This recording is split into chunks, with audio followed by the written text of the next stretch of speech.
Hey everyone, I'm Tammy. Welcome back to Prepper Watch, the news and reporting arm of preppingcommunities.com. I'm so glad you're here. Whether you're a seasoned prepper, you're a homesteader, or you're just getting started, you are in the right place. And if you are into prepping, homesteading, and staying on top of the news and awareness that may impact you, please hit like, subscribe, and ring that bell so you never miss a report.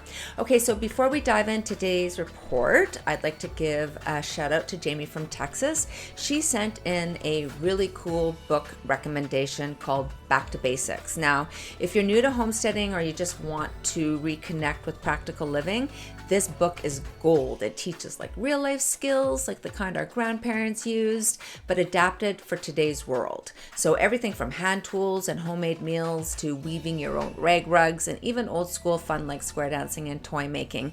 And honestly, it's not just for folks on the farms. It's like city dwellers, apartment renters, you name it. This book will inspire you too. So you can grab it on Amazon, and honestly, I think every prepper should have it in their library. And so Jamie, thanks so much for the engagement and letting the community know. So, okay, I saw this really great post today and it got me thinking, and it showed me someone's prepper pantry, and man, was I impressed. I'm like, floor to ceiling buckets, shelves of canned goods, freeze-dried meals like stacked high.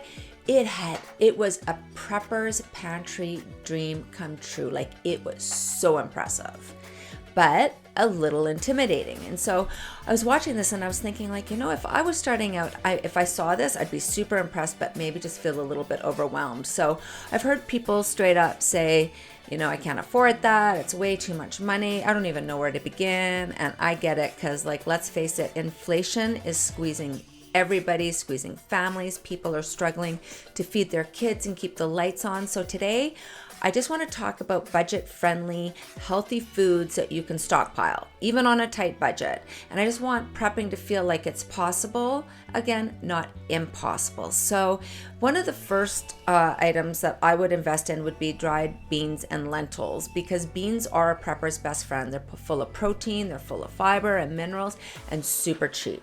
And if you store them properly, they'll last up to like 10 years. You can use them in soups and stews and sprout them for fresh greens. The second thing that I would invest in would be brown rice and whole grains. So brown rice, oats, barley, quinoa.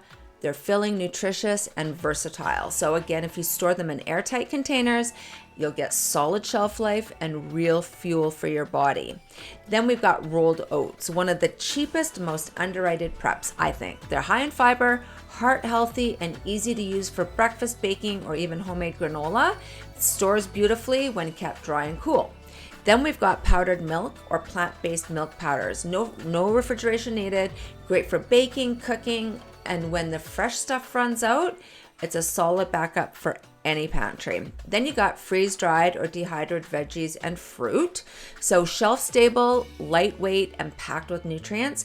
Great for quick meals and long-term storage. So watch for sales. I've seen amazing deals at the end of the season. And if you go onto preppingdeals.net, you will find a lot of really great deals. We get reports all the time about the latest sales, and honestly, there's been some really great deals on there. So I encourage you to go to preppingdeals.net.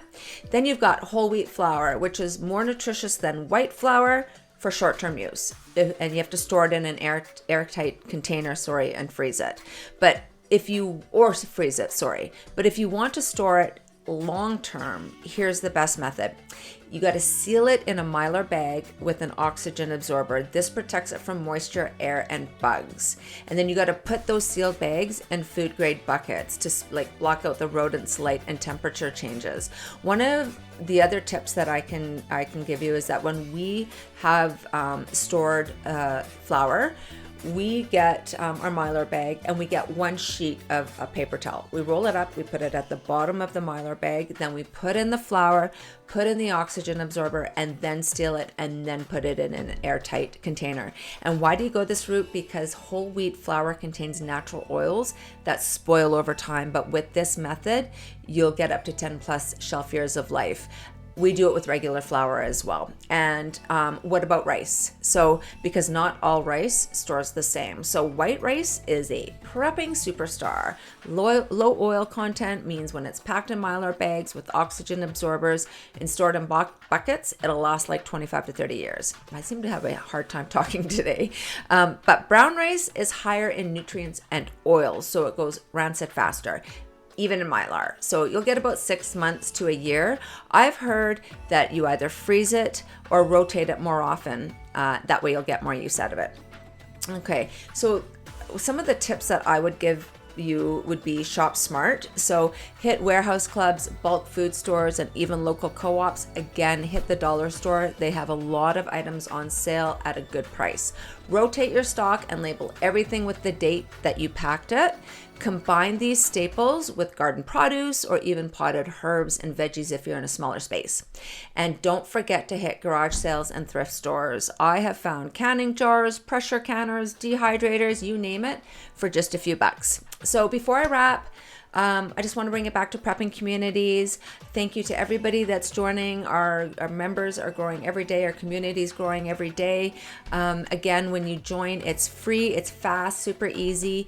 You can join or create a local or top-based prepper group. Share what's happening in your area. Learn from other homesteaders and preppers. Add your own Prepper Watchman report. Let us know what's going on in your area. Get real news, real stories, and real connection without censorship. And again, our community is growing every day, and your voice is what keeps us all better prepared. So until tomorrow, that's it for today. This is Tammy from Prepper Watch. Stay alert, stay informed, stay prepared, and whatever's coming your way, Prepper Watch, we've got you covered.